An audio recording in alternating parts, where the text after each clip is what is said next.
আমাদের বন্ধু রাষ্ট্র ভারত, তাদের দেশে বন্যা হয়, কিন্তু এই বন্যা ঘুরে ফিরে আমাদের দেশে চলে আসে। তারা বন্যা আমাদের উপহার দেয়, আর আমরা উপহার দিই কি? ইলিশ। তো আমি যে জিনিসটা বলতে চাচ্ছি যে বেড়িবাঁধের স্থায়ী সমাধান দরকার। আমাদের দেশে বেড়িবাঁধ দরকার, এটা সময়ের দাবি হয়ে গেছে। কারণ গুড়ির নাটাই যখন থাকবে ভারতের কাছে, তখন তাদের মন চেলে ছিঁড়ে দিবে এবং ক্ষতিগ্রস্ত হবে ঘুড়ি। এই ঘুড়ি হচ্ছে আমার দেশের মানুষ, আমার দেশের সম্পদ, আমার দেশের জানমাল। ভারতের বন্যার কারণে আমার দেশের মানুষ ক্ষতিগ্রস্ত কেন হবে?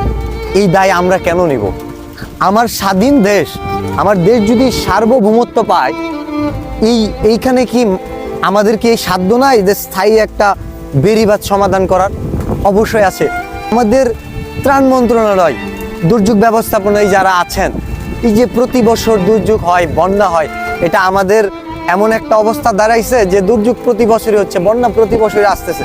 এটা খুব কমন হয়ে গেছে এবং তারা সহায়তা করতেছে এবং সেই সাথে আমাদের দেশের সাধারণ মানুষজন এই সহায়তা করতেছে। কিন্তু এইভাবে যদি চলতে থাকে, এভাবে আর কতদিন চলবে? আমাদের স্থায়ী সমাধান সময়ের দাবি কিনা সেটা জানতে চাচ্ছি। এবং আমাদের দেশের পক্ষে কি এটা সম্ভব কিনা যে একটা বেড়িবাঁধ নির্মাণ করা? এখন আমার দেশে, আমার জমির পাশে আরেকটা কৃষক, তার জমি আছে, মাঝখানে যদি একটা পাথর মানে আইল থাকে এবং তার মন চাইলে সুবিধাজনকভাবে যদি পাথর এই আইল ভেঙে দেয়, তার সুবিধা অনুযায়ী আবার বন্ধ করে দেয়, তাহলে ওই পাথর যদি সে নিজে একারই দাবি করে, তাহলে আরেকটা পাথর আমার তৈরি আরেকটা আলকে আমার নির্মাণ করা উচিত কিনা এবং এটা আমি পারবো কিনা? আমার কাছে মনে হয় আমাদের স্বাধীন দেশে এই সক্ষমতা আছে যে আমার দেশে স্থায়ী একটা বেড়িবাঁধ নির্মাণ করার। আমার কাছে মনে হয় যে এই যে মানুষের পাশে দাঁড়াচ্ছি, অনেকে মনে করতে পারে ভাই জ্ঞান দিচ্ছেন, আপনি তো ওদের পাশে দাঁড়াচ্ছেন না। আমি কি আদৌ কুমিল্লা, আমি কি আদৌ সিলেট, ফেনীর ম্যাপটা জানি যে কুমিল্লার কোন জায়গাটা খুব নিচু অঞ্চল, তাদের রুট ম্যাপটা কি আদৌ আমার জানা আছে? আমি সহায়তা করার জন্য রেডি, বাট আমি কিভাবে করব? ধরে না হয় আমি করলাম, অনেক ক্যালকুলেশন টেনে আমি করেই নিলাম, কিন্তু আমার মতো অনেকেই চাইতেছে সহায়তা করার, বাট সুযোগটাই বা কোথায়? একবার সহায়তায় কি এটা সমাধান মিলতেছে না।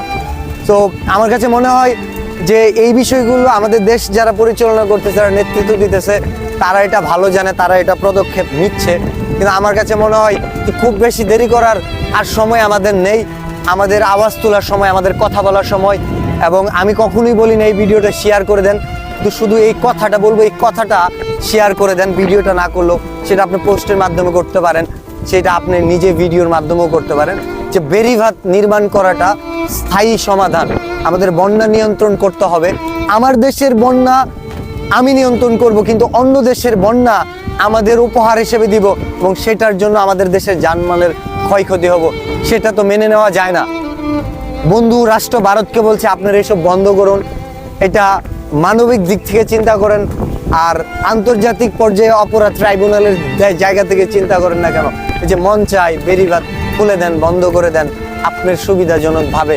একটা স্বাধীন দেশের সাথে এরকম করতে পারেন না, একটা স্বাধীন রাষ্ট্রের সাথে এসব হয় না, এটা হতে পারে না। আর তাদেরকে তো বললামই, তারা কি করবে জানি না, কিন্তু আমার দেশের যারা আছেন দায়িত্বে, তাদেরকে বলবো যে স্থায়ী বেড়িবাঁধ নির্মাণ করাটা আমাদের সময়ের দাবি এবং এটা আমাদের করতেই হবে। ধন্যবাদ আপনাদের।